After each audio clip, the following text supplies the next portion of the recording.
semua jemaat terkasih, jemaat gereja apostolik, apa kabar? Bagaimana kalian kondisinya? Bagaimana perasaan Anda? Apa yang Anda lalui sampai hari ini? Dan kalau Anda masih bisa bergabung sama saya, Pastor Indri Gautama dari meja gembala kalian, saya percaya kasih karunia Tuhan lebih dari cukup. Nah, seringkali kita nggak sadar kita ini hidup di dalam kelimpahan daripada kasih karunia Tuhan. Kenapa kita tidak sadar? Karena banyak sekali hal-hal yang mengacaukan hidup kita sehari-hari. Mengenai orang-orang di sekitar kita, apa yang ada masalah di orang lain, Anda diajak ngomong, ada komitmen-komitmen belum kepegang, Anda dimintain tolong. Banyak sekali yang mengganggu pikiran kita, mengganggu konsentrasi kita, sampai kita bisa tegang, padahal kasih karunia Allah hadir di hidup kita setiap hari. Tidak mungkin Tuhan nggak hadir. Dia hadir. Cuman mata kita nggak kebuka. Mata kita nggak kelihatan.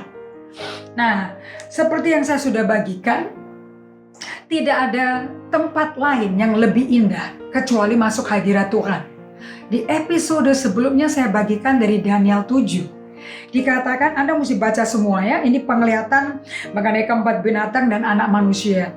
Tapi dari semua konklusinya berkali-kali yang membuat Daniel sendiri mendapat penglihatan itu ya adalah yang saya pelajari. Semua serangan-serangan dari situasi yang buruk itu adalah upaya-upaya yang Anda mesti bisa bedakan dari kuasa kegelapan untuk membuat gambaran kita eklesianya Tuhan tidak nyata. Tujuan destinasi gereja jadi kacau. Nah, kalau Anda mau lihat, Anda pikirkan, saya mulai pikirkan dari pagi. Selama perjalanan saya sebagai anak Tuhan, saya ini pernah mendapat nubuat nggak? Saya pernah dapat mimpi Tuhan nggak? Saya pernah dapat penglihatan nggak?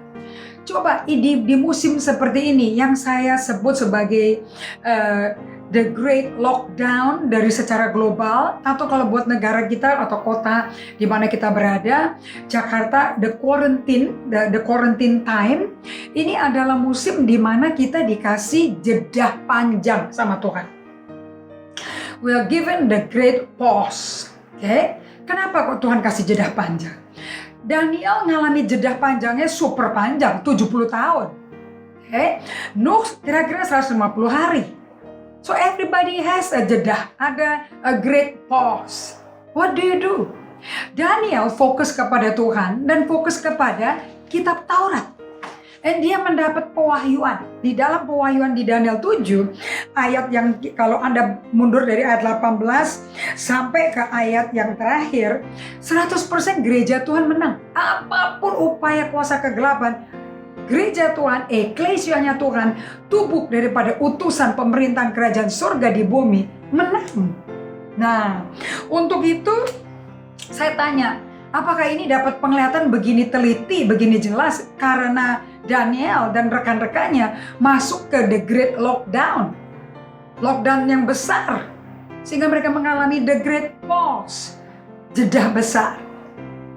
So ada artinya dong, kita ini sebetulnya perlu istirahat sebetulnya. Kalau sampai berantakan sekali Israel sampai murtad dan dibuang ke Babel 70 tahun, saya ngelihatnya dari sisi lensa positifnya Tuhan. So many vision diberikan kepada Daniel di masa itu. Apakah di masa pandemik ini Anda mendapat mimpi Tuhan? Apakah Tuhan bicara melalui penglihatan Anda? Karena bahasanya Roh Kudus adalah visi, penglihatan, mimpi, nubuat.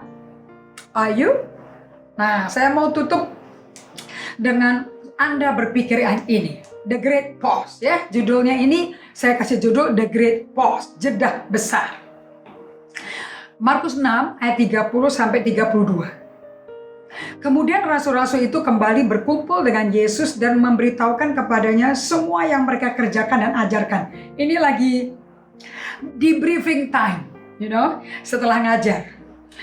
Lalu Yesus berkata kepada mereka, marilah ke tempat yang sunyi, supaya kita sendirian.